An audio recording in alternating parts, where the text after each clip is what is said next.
Well, right now, a mother in Orange County is begging for help locating her missing daughter. Maddie Soto was last seen on Monday, one day after she and her family celebrated her 13th birthday. Soto's mother, Jen, says surveillance video shows Maddie hanging out in a church parking lot after being dropped off for school, but she never made it inside. She says deputies are using canines and a piece of Maddie's clothing to try and track her scent near Town Loop Boulevard. FDLE has issued a missing child alert, and if you see her, please contact the Orange County Sheriff's Office. Happening right now. Take a look at this. Search crews out looking for a missing 13-year-old girl. Sky Fox over the scene just a short time ago. These folks are out searching in the area of Osprey Park. This is right near Hunters Creek. Authorities say 13-year-old Maddie Soto was last seen Monday, just one day after her birthday. She was dropped off for school that morning on Monday. She did not make it inside the school. Maddie may be wearing a green jacket, black shorts, and white Crocs. Fox 35 was able to speak with her mom, who says that she just wants Maddie to come home safe. I'm trying to hope for the best, but I'm scared for her. I want her to be okay, and I want her to be safe. I don't want her to come back harmed.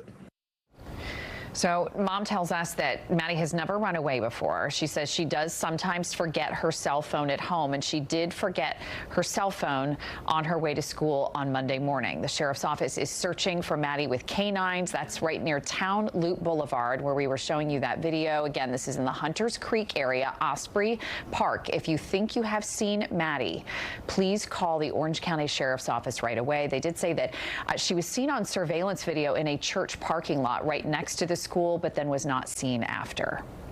And tell us what's going on with Maddie. Well, Monday morning, we took her to school. We dropped her off close to school, across the street from a church, which is it's right next to the school. She crossed the street and walked to school, what we thought walked to school. My boyfriend who drove her to school drove away at that point. It was seen on video footage that she hung out in the parking lot of the church for a few minutes and then got up and walked towards the school. But she never made it that walk and that was around 9 a.m. when she got up. She never made it to school after that. It's right next to the school. I don't know why she didn't make it. I don't know if something happened on her walk along the way or if she got taken, but she never made it. And that was the last anyone's seen of her or heard from her? Yes. I went to pick her up after school, and she wasn't there. So I started driving around, maybe thinking she took a walk. Maybe she decided to walk to my mom's office, which is pretty close to the school as well. Drove around and I didn't see anything. I drove back to the school. The school was closed. I emailed one of her teachers. They confirmed that she was absent all day. At that point is when I called 911 because I realized something was truly wrong. Have you heard from any of her friends? Has she been active on any social media? She hasn't been active on social media. None of her chats, none of her games.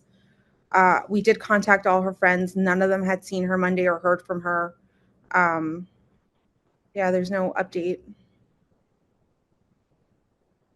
And I have to ask this, and I know I hate doing it, but is she the type that would run away? Has this happened in the past or anything? Has she ever threatened to run away? Never. She's never, ever mentioned anything like this before. And she's not the type to want to do this. She did accidentally leave her phone on Monday, which is kind of normal for her. She's got ADHD and very forgetful. So she left her phone at home, so there's no way to trace her. They tried tracing her school laptop, but that's off, so it's not pinging to anything. Jen, what is your fear? I know you mentioned she's on games and stuff. Do you think she could have met somebody and tried to meet up with them? She's open to us. She's open with us about, if she's got a crush with anyone. And she told us she had a crush on someone at school. And I looked at their messages. Nothing was weird. I looked at all of her messages, all of her deleted messages, nothing seemed weird. It didn't seem like she was talking to anyone. So I don't feel like that's the case. I feel like she may have been taken, because this is not like her at all to just disappear and not tell us, not let us know where she's going or who she's with. Yeah. What are you getting from law enforcement? I mean, are they actively searching for her? I mean, what happens now? I mean, especially that she doesn't have her phone with her.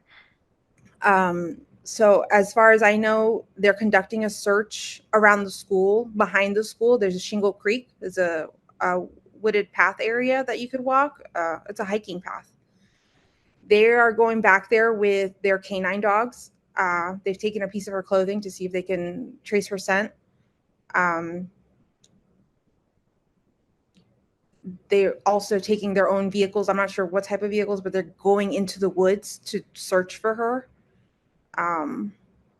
But I don't feel like that's going to find anything right now. We've had people all day on that trail sending us photos to see if anything there looks familiar and like her personal belongings, and nothing is hers.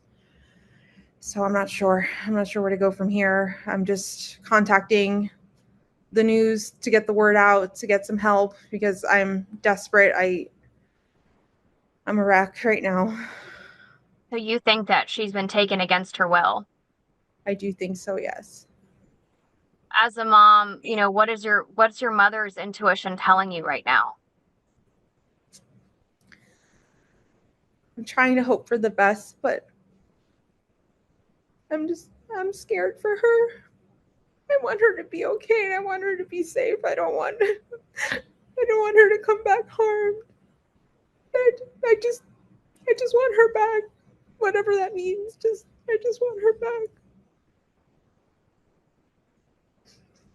Are you getting any updates from law enforcement? I mean, yes, they're searching that small area, but have they gotten any hits on any scent or anything like that?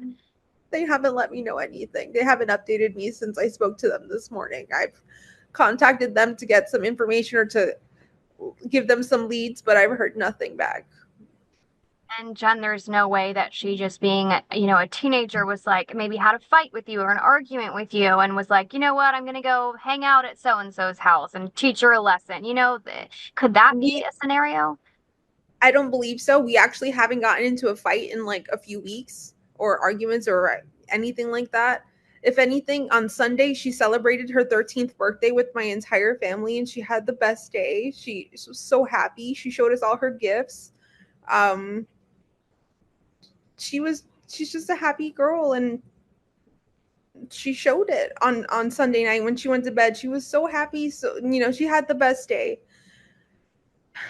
I just, you know, there was no moment in that evening from when she got home from the party that she had her phone or had the laptop. She went straight to getting ready and went to bed. So I know she didn't have any conversations with anyone. She didn't make plans with anyone. I didn't see any of that. So she's spent the whole Sunday celebrating her 13th birthday. Was her 13th birthday on that Sunday, or that was just like the time you guys were celebrating? That was the time we were celebrating. Her birthday was on Thursday, the 22nd. Okay, She just turned 13.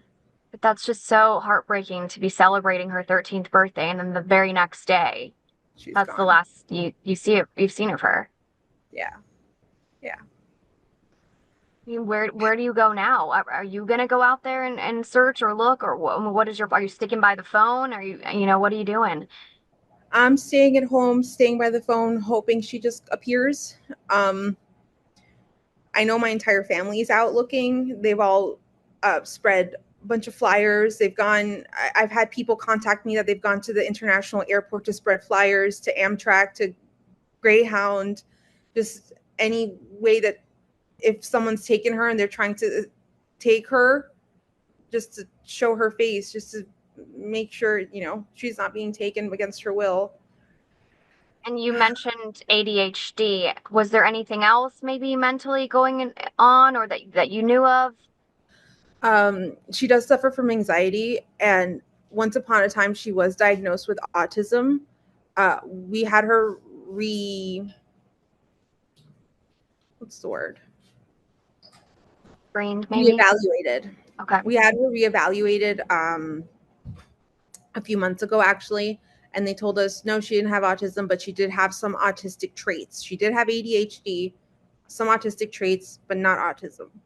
So I'm not sure where to leave with that, because one doctor said she did and one doctor saying she doesn't, and I don't know. She's just in the middle, I guess. Because she does have some tendencies, but socially she's pretty great.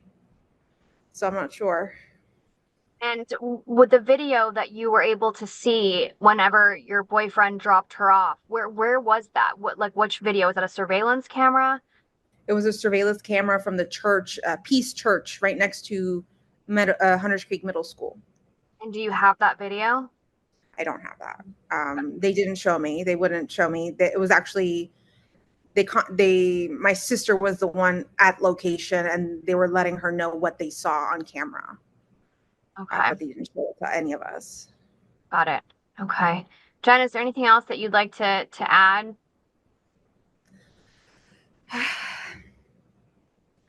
Please, please, please, if you have any information, contact me, contact law enforcement. Any information helps.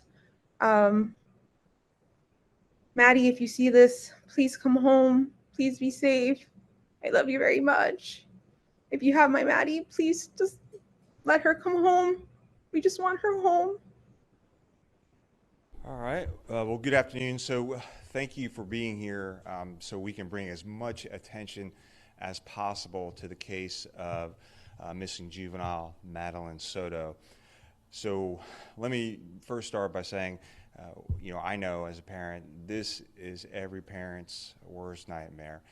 Many of our detectives and deputies who are working the case, they also have children, so they're working extra hard to find Madeline. We can't even imagine the pain and anguish that Madeline's family is going through. But I do want to assure the community that we have well over 100 deputies, detectives, intelligence analysts, and specialized personnel who are investigating this case and searching for Madeline right now.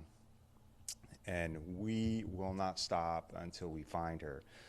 So Madeline is 13 years old. She has been missing since 8:30 on Monday morning when mom's boyfriend dropped her off near Hunters Creek Middle School. He dropped her off actually near the Peace United Methodist Church on Town Loop Boulevard. So I'll kind of go through like a timeline of events as we know it.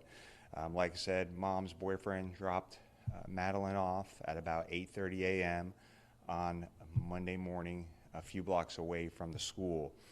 At approximately 4:30 on Monday afternoon, Madeline's mom went to the school to pick her up and found out that Madeline was not there and had never reported to school, so she never actually entered the school. And so we also learned that Madeline left her phone at home that day. So we were called on Monday evening at approximately 8 p.m. Our patrol deputies went out there, met with Madeline's mom at the school near Hunters Creek to take a report on her missing daughter. So we started the investigation that night, started canvassing the area, looking for any witnesses or surveillance video. So later that evening, while we were doing an investigation, we did obtain an article of Madeline from the house. We called our bloodhound. The bloodhound did an extensive search, which unfortunately did not provide any results about her whereabouts. So our missing persons detectives responded to take over the investigation. So they did interviews with mom's boyfriend, Madeline's friends from school. We were able to access Madeline's phone, and there is information on the phone that indicated that she told people when she turned 13, which was on February 22nd, she actually wanted to go live in the woods. So that was in her phone. And so during the course of the day on Tuesday, detectives and deputies conducted extensive interviews, an extensive canvass. We collected video from the area. and again conducted interviews with family members. So on yesterday, we distributed flyers in the area near the school. As a matter of fact, Madeline's family had their own flyers. We're also distributing flyers to family and friends and students at the school at the same time. So the house is in Kissimmee, where the family lives, is being held overnight by the Orange County Sheriff's Office and the Kissimmee Police so that we could secure search warrants. This is common practice in cases like this, and those search warrants should be executed today. On Wednesday this morning, more than 50 members of our emergency response team responded out there to the area near the school and conducted an area search for Madeline. And so we have a command post set up out there at that area. We also have a command post set up here at the Sheriff's Office for the investigative side of it. So, our detectives are continuing to do interviews and follow up on all possible leads. One thing we do in all missing person cases, especially missing juveniles, our sex offender surveillance squad goes out and makes contact with every single sex offender in the area of Madeline's last location. And so, I wish I had some more definitive answers. We just want to keep getting Madeline's picture out there. We want people who may know something about her disappearance to call us. They can call us anonymously at 1-800-423-TIPS. They can also call 911 if they think they know what happened to Madeline. And again, it's every parent's worst nightmare, but rest assured that we are doing everything possible. We have an extensive section dedicated to working solely on finding out where Madeline is. And I'll take some questions, but again, still early on in the investigation. I'll start over here. So right now, the facts of the disappearance don't qualify through the Florida Department of Law Enforcement for an Amber Alert. Certainly, if through the investigation it does qualify for an Amber Alert, we will send that out. Sure. I know we say it's the her mother's boyfriend. Is there any indication the father's in the picture? Is he local? Is there any possibility another family member from, I guess, previous marriage might be involved in this? There's no information to indicate that there's another family member, an outside family member is involved. No, not at this time. Is he local, the father, do you know? I'm not sure. Yeah. Sheriff, Okay. Let's go right here. yeah, sorry. Based on what you found on the phone, is there any indication that she was connected to live with somebody else in the woods? No, just the information on the phone was that when she turned 13, which was just February 22nd, she was going to live out in the woods. So it's one of the reasons we're out there in that area searching. Was that conversation with a friend? That was, through either text messages or other social media messages. Yeah. Sheriff, I know you had mentioned that Madeline asked to be dropped off at church away from the school. The family also said that as well. They also mentioned that she asked to be dropped off an hour before school. Anything suspicious about the location of where she was dropped off and the timeline of when she was actually dropped off? Yeah, that's certainly all the things that our detectives look at. I know the initial information was that she said, hey, I'm embarrassed of this vehicle, whatever, so drop me off at this location. We're still following up on all of that. But yeah, it's certainly something that we will look into. Why not drop her off at the school? But we're looking into all of that. Sheriff, we've heard there is surveillance video from that church that was given to detectives. Does it show her actually getting out of the car and starting to walk? So we collected that video, analyzed it, and it's a very, very grainy video. So we're not actually sure if that's Madeline. But we've collected video from other parts of that area too. At this point, are you looking at the boyfriend, the person who dropped her off, as a suspect or anybody as a suspect? So anytime we have like a missing juvenile, we certainly look at everyone that has contact with that juvenile. It's one of the first things that we do. So the investigation is ongoing. Any reason to believe there is any criminal or suspicious activity right now? So yeah, anytime that we have a missing kid who left her phone at home, who was dropped off, early, a few blocks from school. We look at all of that. So, anytime a child goes missing, to me, it's always suspicious. And in this case, that's why, we're putting all these resources towards finding her. Well over 100 personnel are working to find her, from detectives to analysts to specialized patrol, mounted patrol, our emergency response team, and others. When she left for school that morning, was she carrying anything besides the obvious? Not to my knowledge, no, nothing that was beyond the obvious, yeah. Yes. Are you focusing your searching Oakwood Park? If there's any indication that she can be around that area? Where? Oakwood Park? No, so we're searching all the areas around that area where she was last seen, and then of course we're searching any area where we've received any tips or any areas that investigative leads have led us to. Yeah. Sheriff, do you know when that text message or social media message was actually sent? The next communication was made? I can't tell you exactly when it was. It obviously it was before she turned 13, which was February 22nd, but that's all I can tell you right now. And was there any indication that there was some sort of turmoil in the household while she's telling folks that she's thinking of living in the woods? Other than that, to my knowledge, there was no other indication of turmoil in the house. Family believe that she was taken. There's any possibility of that? So, that's why we have all these people out there. We don't know if she was taken. We don't know if she stepped away. She left her phone at the house. So that's why we're putting all this effort into. That's why we're doing this press conference, to hope someone from the public may have saw something. It might not have seemed like a big deal at the time, but now knowing what Madeline looks like, maybe it's some information that could help us find her whereabouts. Sheriff, we're told that Madeline was into online gaming. Her mom mentioned that she had a passion for gaming online. Any indication if something could have happened, perhaps connected to online?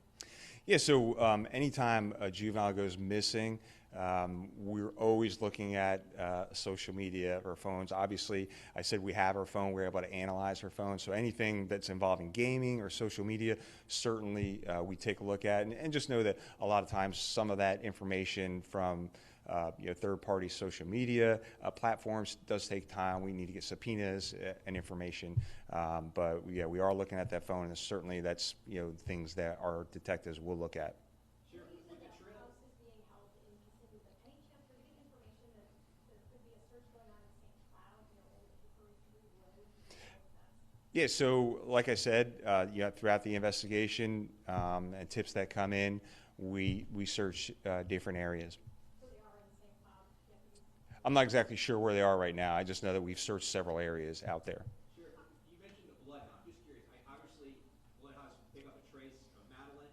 I believe you had deputies out there by the middle school today. That's also where trail is. Can you just give us an indication, like what kind of radius a bloodhound can do, or area, or? The bloodhounds, I mean, we put out our own videos. Depending on the scent and how strong it is, there's cases of bloodhounds, tracking someone a mile or even more away. So that's why we have bloodhounds here. We use them anytime we have a missing person. And so, that's one of the reasons not too long ago, we put out our scent evidence kit. If you want to, you can get one of these scent evidence kits. You can put a piece of their clothing, an article of their clothing inside this kit, and then if, God forbid, someone who's elderly, who maybe has dementia or Alzheimer goes missing, we can give the bloodhound, let them sniff that article, and they may be able to take the bloodhound right to it. But they're incredible animals, as you know, and they're very capable of doing those searches. When interviewing the family, last night they referenced the person who dropped Madeline off as the boyfriend. Today they said ex-boyfriend. Can you confirm if it was a boyfriend or ex-boyfriend of the mother? So the information I have is that the mom's boyfriend dropped her off. That's the information I have. Sheriff, there's a great amount of detective work going on, a great amount of resources at work. Do you have any suspicion about what happened to this little girl? So all I will say is that our detectives are following up on every single lead with the end result of finding Madeline, That's their number one priority. But in investigations like this, they look at everything. Like I said, we interview family members, we locate sex offenders that are in the area, we look at video, we look at everyone's phones, we do search warrants to see if there's any indication in the house. So we do all of that, and it's an extensive investigation. So I said well over 100 people are involved. So we're hoping some tips come in that may help us.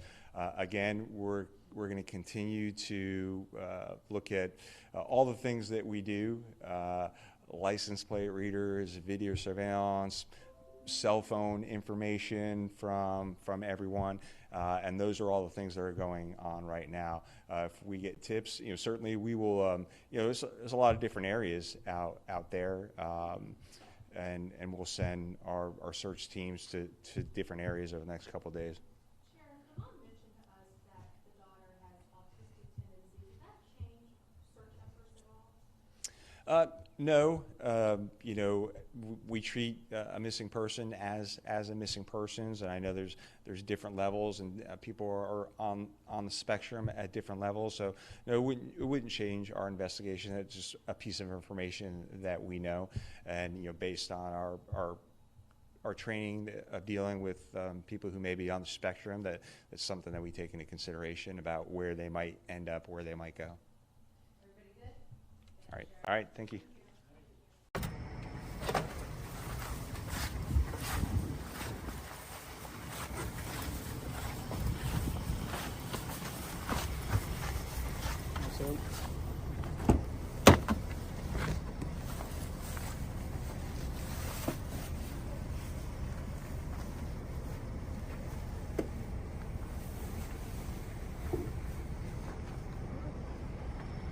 The search for Maddie continues. Maddie, if you see this, please come home.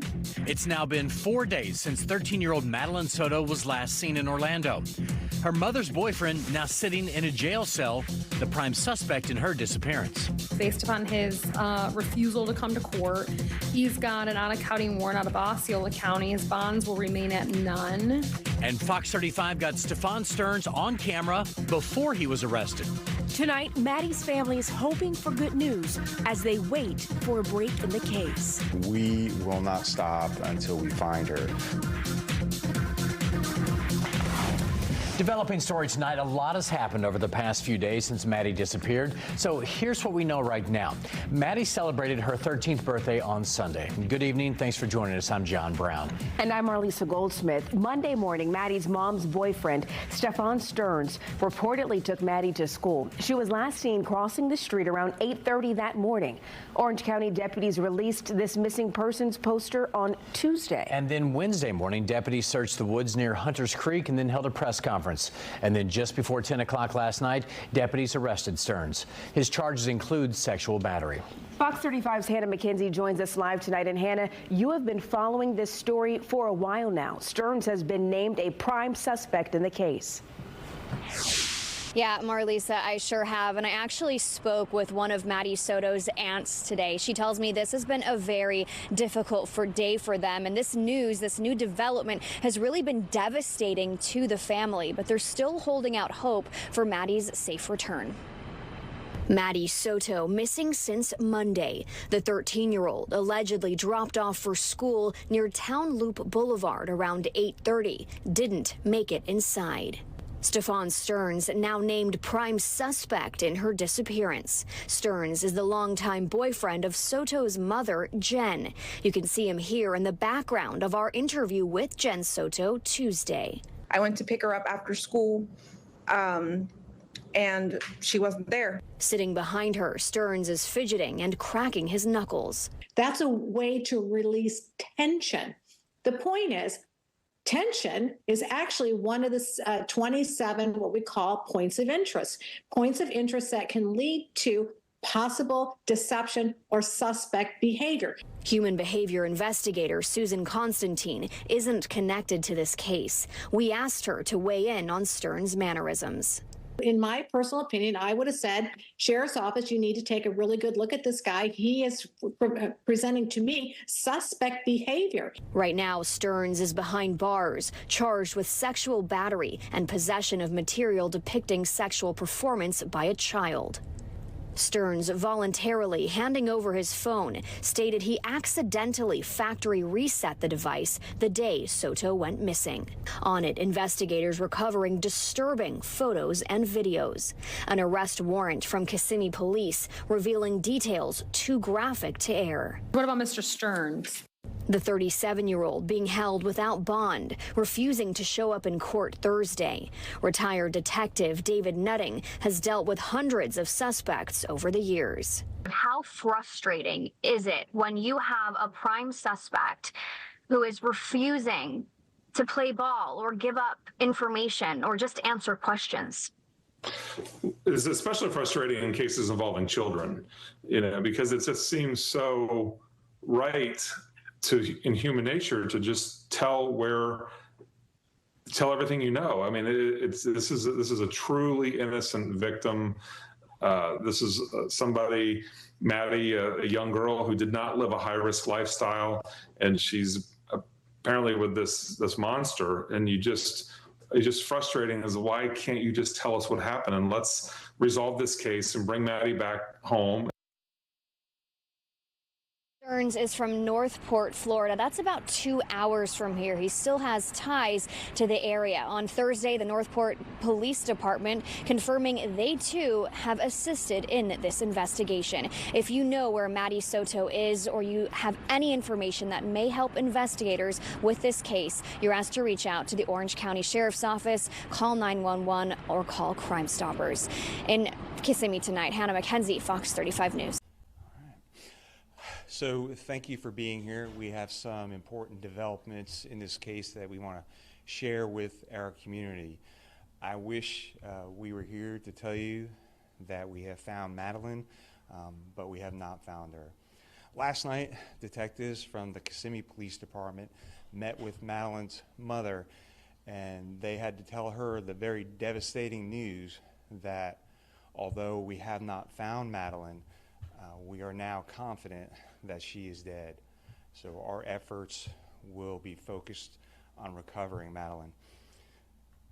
Dozens and dozens of detectives, crime analysts, and specialized team members have been working nonstop and following up on every single lead and every shred of evidence. Our detectives have determined that Madeline was never dropped off on the morning of February 26th near her school. Instead, we believe she was already dead at the time and that Stephen Stearns moved her body in the early morning hours on that day. We have video evidence that shows Stephen Stearns discarding items in a dumpster in that apartment complex in Kissimmee at 7:35 on Monday, February 26th. Detectives later recovered Madeline's backpack and her school-issued laptop from that dumpster. At 8:19, we have evidence that shows Stephen Stearns returning to the complex and Madeline was visible in that vehicle. We believe she was already dead at that time.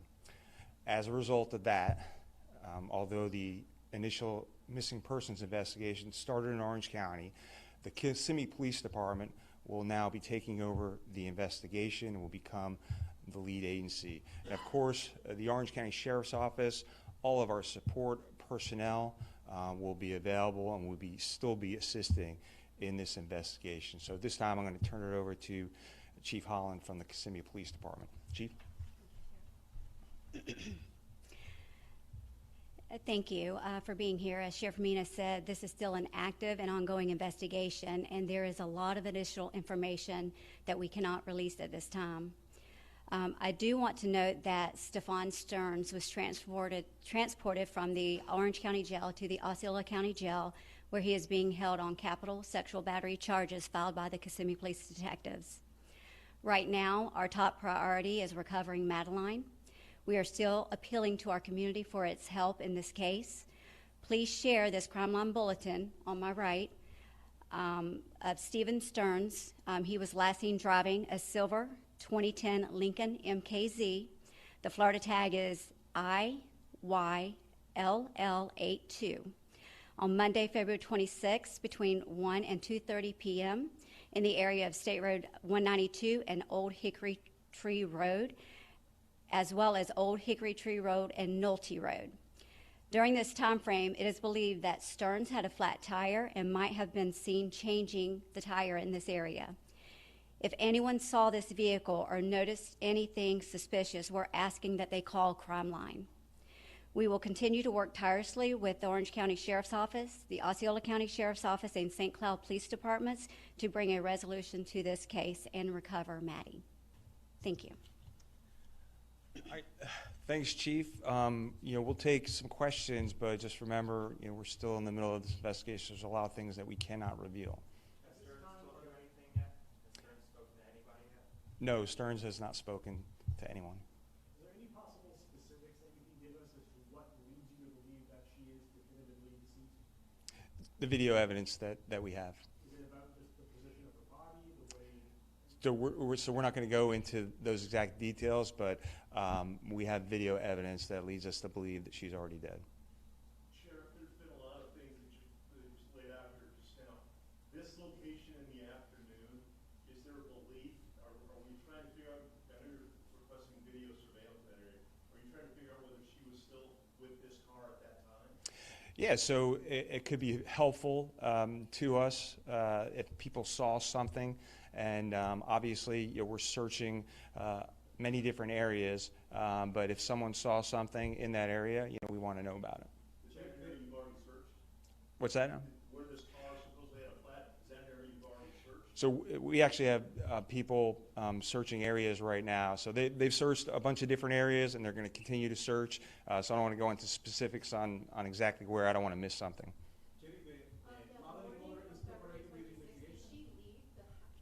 One more time, I'm sorry. Did she leave the house? Was she, at that time, did you believe that she was, did she leave the house on her own?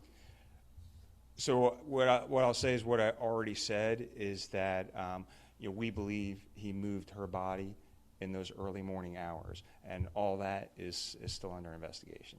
Is the mother-in-law is cooperating with the investigation? Yes, we're talking to the mother, yes. She's not considered a suspect? So we're talking to the mother in all this. There's, to my knowledge, she's not a suspect in this case right now. You had mentioned that he dropped some items in the dumpster. Did you recover those? That's correct. So from the dumpster, we recovered her backpack and her school-issued laptop. Sheriff, do we believe that I know that you're piecing things together with different portions of video. Is it the department's belief that she was killed at the house? It's our belief that she was killed in Kissimmee and that he moved her body. And so that's why the Kissimmee Police Department is the lead investigators now. As per messages that you've said that Madeline might have sent about living in the woods when she turned 13, are you questioning whether those were actually sent by her rather than someone else? Yeah, that's all part of the investigation, so we haven't determined that yet. Have you been in touch with Madeline's family? How are they taking this? Yeah, so obviously detectives have spoken to her mother, and as you can imagine, the reaction that any parent would have. So this is transitioned from a disappearance investigation to a murder investigation headed up by the Kissimmee Police Department. That is correct. It is transitioned to a homicide investigation, and the Kissimmee Police Department will be the lead agency in that investigation. We're still investigating it. I have a question for you, Chief, regarding the charges, because we noticed there's an additional charge for sex battery on a victim under the age of 12. Are you continuing to go through his phone and find more evidence? The detectives are continuing the investigation, and as more evidence comes up, there may be more charges in the future. Is it believed that Madeline was a victim in that as part of that investigation? That's still all part of the investigation. I don't want to say right now. What about the church footage that somebody mentioned that she was seen wearing she was seen at the church? So yes, we reviewed that footage. It was very grainy. We weren't able to determine that was her, but like I said, we know that she was never dropped off at school that morning. Are you assigning extra personnel to this case over the weekend? Are searches continuing? That's correct. Searches are continuing as we speak. And so, like I said, we have people who are working nonstop. And so every lead that comes in, every piece of evidence that we receive, we're going to follow up on that. And if that leads us to a new search area, we'll be out all weekend. Yeah, I think we're good. We continue to follow breaking news in Osceola County. The body of 13-year-old Maddie Soto has been found. The Orange County Sheriff's Office just confirmed that news. Sky Fox is flying over a wooded area along Old Hickory Tree Road. We're told Maddie Soto's body was found near there in a remote area. Fox 35's Stephanie Buffamonte joins us live. And Stephanie, what can you tell us about this heartbreaking development? Yeah, truly heartbreaking. We are learning that Madeline Soto's body was found right near where I am standing on Hickory Tree Road. And they found her body around 4:30 this afternoon, according to the sheriff's office, in a very wooded area. And a source tells Fox 35 that it takes a couple of miles to get to where her body was found by foot. I want to just show you what it looks like over here right now. You can see we're blocked off at this intersection. A sheriff's office deputy blocking off the area where they say that they found Madeline Soto's body. And now this is Sky Fox video of teams out here searching this area. And this, of course, comes after the Orange County Sheriff John Mina said that he was confident that Maddie was dead and that they were working to find her body. That was the latest we had heard from earlier this afternoon, and now we are getting this heartbreaking update that her body was found. I want to show you a picture of this car. This is Stephen Stern's car, who was Maddie's mom's boyfriend. He was a suspect in her homicide case. He was last seen driving a silver Lincoln and in this area of Old Hickory Tree Road and Nolte Road. And now, of course, we are learning that her body was found in a wooded area. We are, of course, are going to try to find out any more information about this case, and we will bring it to you live. For now, reporting live, Stephanie Buffamonte, Fox 35 News. Right now on Fox 35 News at 10, Morning Maddie. The body of 13-year-old Madeline Soto found in the woods in Osceola County. Tonight, the community coming out by the hundreds to honor the young girl's memory.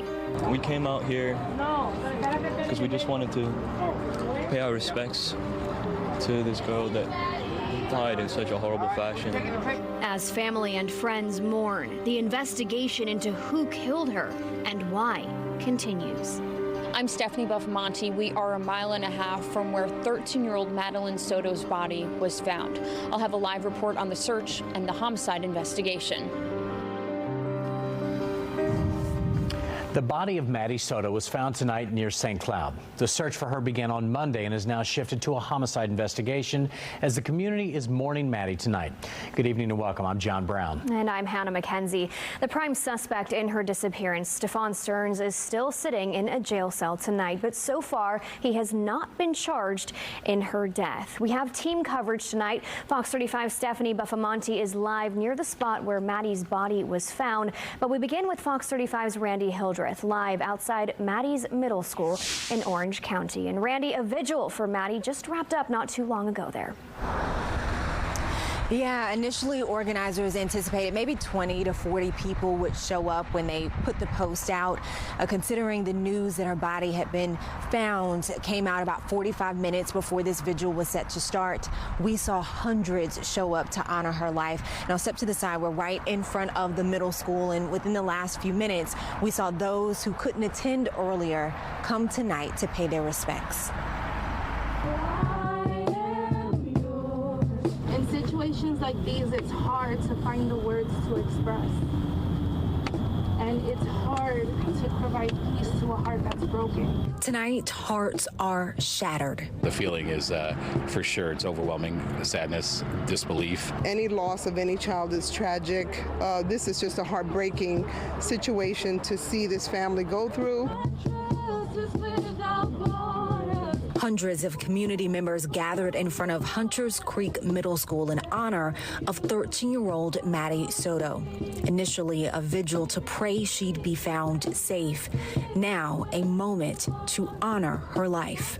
Atmosphere is heavy with grief, with helplessness, because I know you can identify me when you say that you wish you could have done something. A community trying to make sense of the tragedy. We will get through this one step at a time together in unity.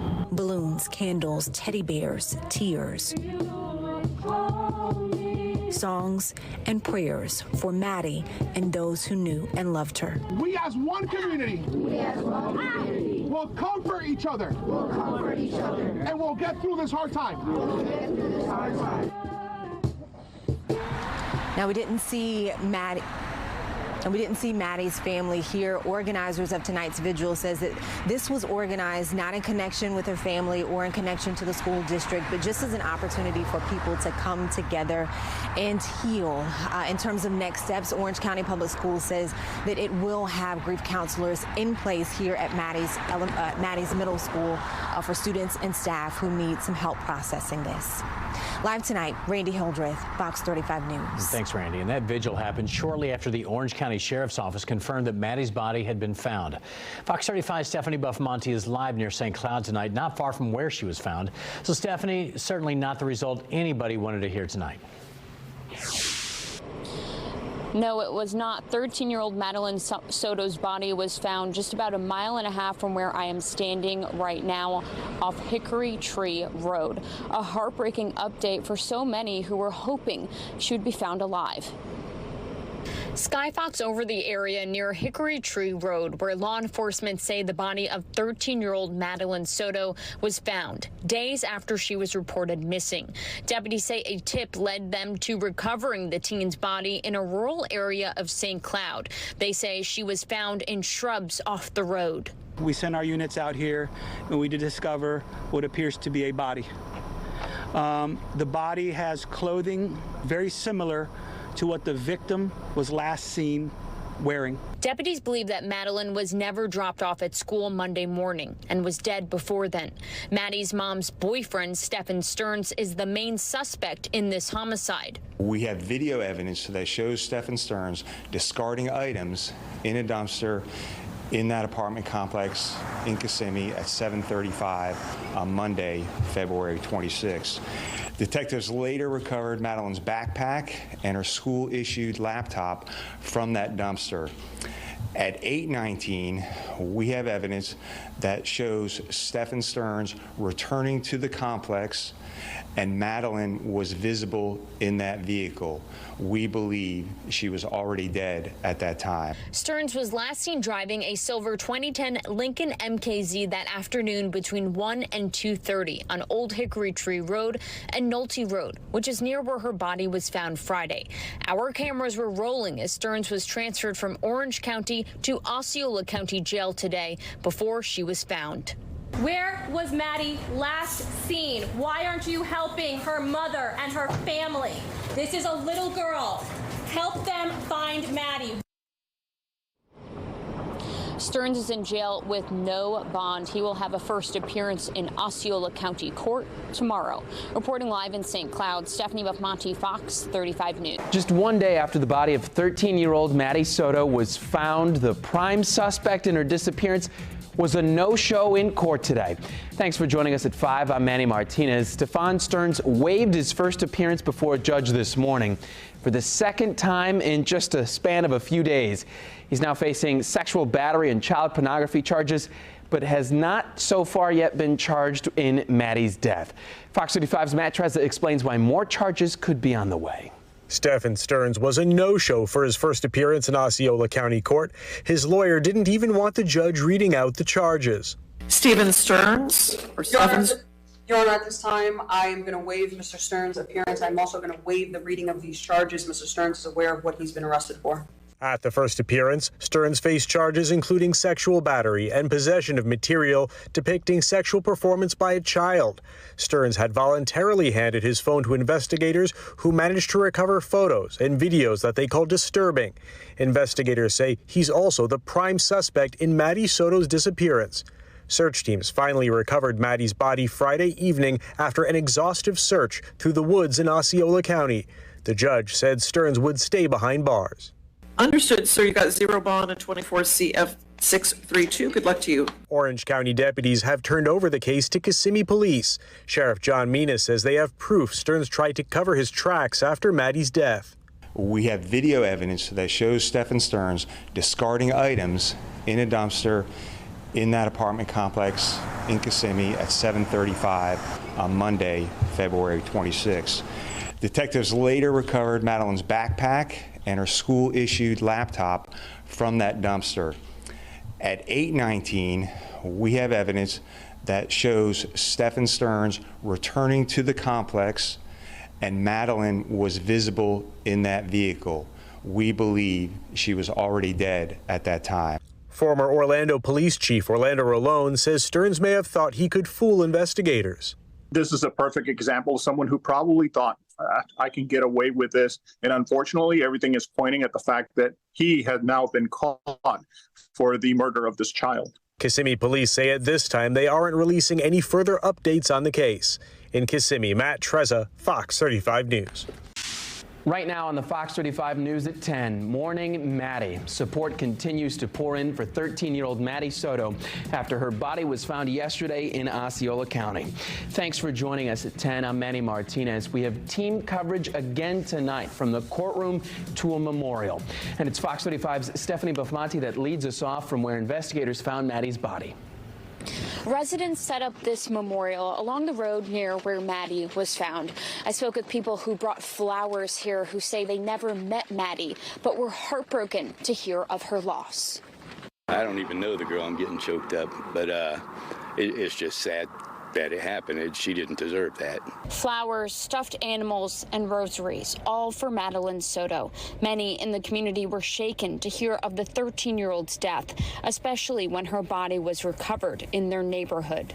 I felt devastated. I felt like it was something so messed up and nobody should ever go through that. The Osceola County Sheriff's Office says a tip led law enforcement to her body off Hickory Tree Road Friday afternoon. Jason Garcia used to ride past there on the way to school. It was definitely heartbreaking because it's like, you know, it's close by home. And when I actually saw where she was basically found, I was like, wow. I used to take the bus every single morning and throughout this area, so it was something that, just broke my heart. Madeline was found in a very rural part of Osceola County, only a few homes on this stretch of Hickory Tree Road. Deputies believe Maddie's mom's boyfriend, Stephen Stearns, moved her body and is the prime suspect in her death. And that's what so many find so hard to stomach. Nobody should be killed and thrown in the middle of nowhere. It's something that shouldn't happen to no child out there, and it's why? Someone that could have a bright future. Stearns, who is now behind bars, was last seen driving a silver 2010 Lincoln MKZ Monday afternoon between 1 and 2:30 on Old Hickory Tree Road and Nolte Road, which is near where her body was found. This man's family member caught a car driving past their home Monday afternoon on a home security camera that matched when and where Stearns was driving. He gave it to Kissimmee PD. I believe the Kissimmee Police Department is going to make sure they have all the solid evidence that they can get to make sure that this man stays behind bars. If you have any tips that may help this investigation, call the Kissimmee Police Department. You can also call Crime Line and remain anonymous. Reporting in St. Cloud, Stephanie Bafmati, Fox 35 News. And right now, investigators are working to piece together Madeline Soto's murder. The 13-year-old teenager was found dead in rural Osceola County on Friday. The prime suspect, Maddie's mother's boyfriend, is behind bars this morning. This investigation has been a multi-agency effort, as you know. Officers and deputies from Orange and Osceola counties worked together, hoping for a positive outcome, but prepared for the worst. Maddie's case ultimately ending in tragedy. Joining me in studio now to discuss the death investigation is former Orlando Police Chief Orlando Rolone. Chief, thank you so much for being here. It is always good to see you. Thank you for having me. This was just such a massive search effort. And for those of us in the media who do these kinds of stories all the time, and for you as former police chief, walk me through kind of the stages and how, when we all kind of knew that this was not going to end the way that we had hoped it would. So when the first officer arrives through the process until the investigators come on the scene, there's a lot of information that's being collected. And based on that initial information, that sets the stage for the things to come. In this particular situation, it was clear that something was not right. And through the process of collecting evidence, to include video evidence and what have you, that also created more of an urgency, or actually set the stage for what was then said, that the outcome of this investigation was not going to be a good one. One of the things we noticed is that the morning that the announcement was made that Madeleine's body had been found, the family had stopped talking. Does that indicate that perhaps the night before they were told, which we now know, that this was not going to end the way that we, of course, wanted it to end? And with the family not speaking out at all, and then this discovery being made, it kind of was strategic, I think, on the part of the police to say, listen, we're going to keep you quiet, but then we're going to make this announcement. And that's typically how it works when you know that this is going to be the end result. Yes, you have to take into consideration how any messaging will affect the family, the survivors. And in this particular case, I think it was the right move, you know, to inform them of what was going to happen, and of course, the outcome that was announced. The thing I think is so sad is that we're all human beings. I say this all the time as a journalist. There are some stories that, even though, you know, we obviously have to be objective, we are human beings and they still affect us. Talk about the mental toll that something like this takes on the officers who are probably parents themselves, and how this can affect them. Like you said, we're all humans, and officers are human beings that have families and can relate to what the agony that someone is experiencing when they lose someone. So it's tough, but also think about this. They're also trained to deal with these situations. In other words, they're exposed to a lot. Right. Everyone has a limit, but they're exposed to a lot, and therefore that is why they're most prepared to handle these type of cases.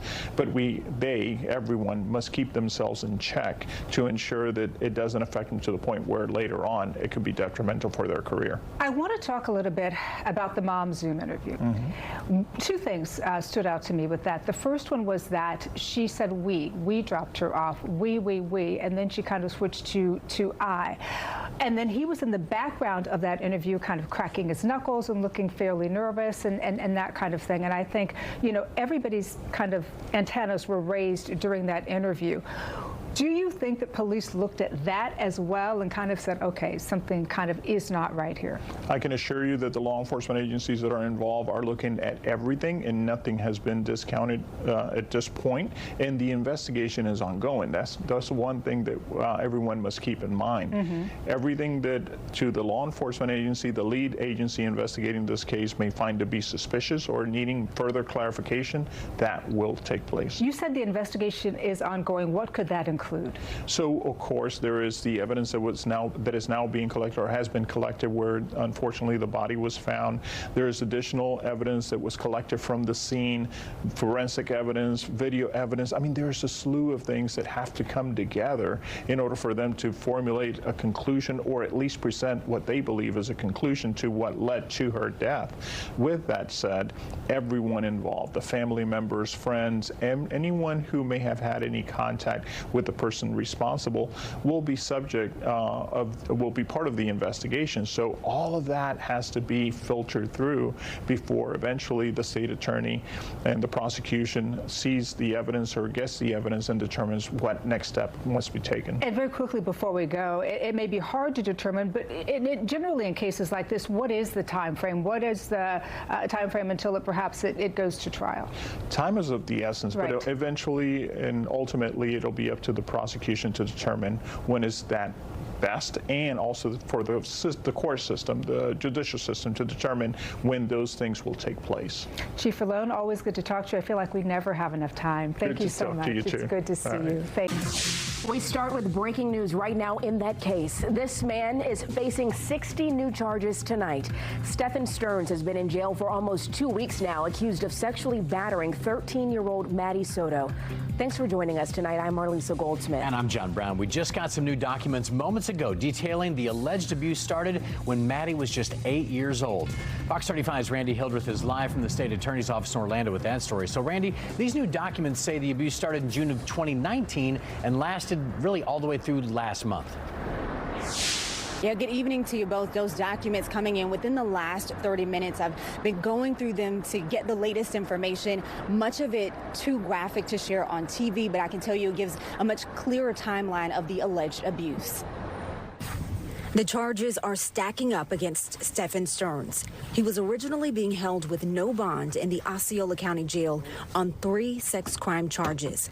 Stearns now faces 60 new charges, including 13 counts of sexual battery on a child, 7 counts of molestation, and 40 counts of unlawful possession of material depicting sexual performance by a child. Investigators say pictures and videos were found on Stearns' phone during the search for 13-year-old Maddie Soto in late February. Stearns was the boyfriend of Maddie's mom. According to new court documents, Stearns may have abused Maddie since June 2019 when Maddie was just 8 years old. One charge that hasn't been filed: murder. We're approaching 2 weeks since Maddie's remains were found in a wooded area in Osceola County. Law enforcement maintain that Stearns is still their primary suspect in her disappearance.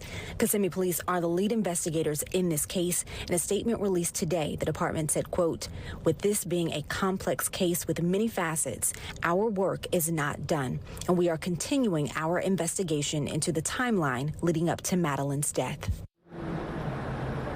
Now, Stearns is expected in court next month. If convicted, he could face life in prison. Now, Randy, before this news came out today, you ran into the Osceola County Sheriff at an event and asked him about the picture of Maddie's body that he's accused of accidentally posting to social media. So how did he respond to that? Well, during that conversation, he said that he could not comment further and said that, quote, "they've clarified all of that," and then walked away. I did reach out to the state to get an update about this investigation. I'm still waiting to hear back. But of course, as soon as we get an update, we will pass that along. Marlisa.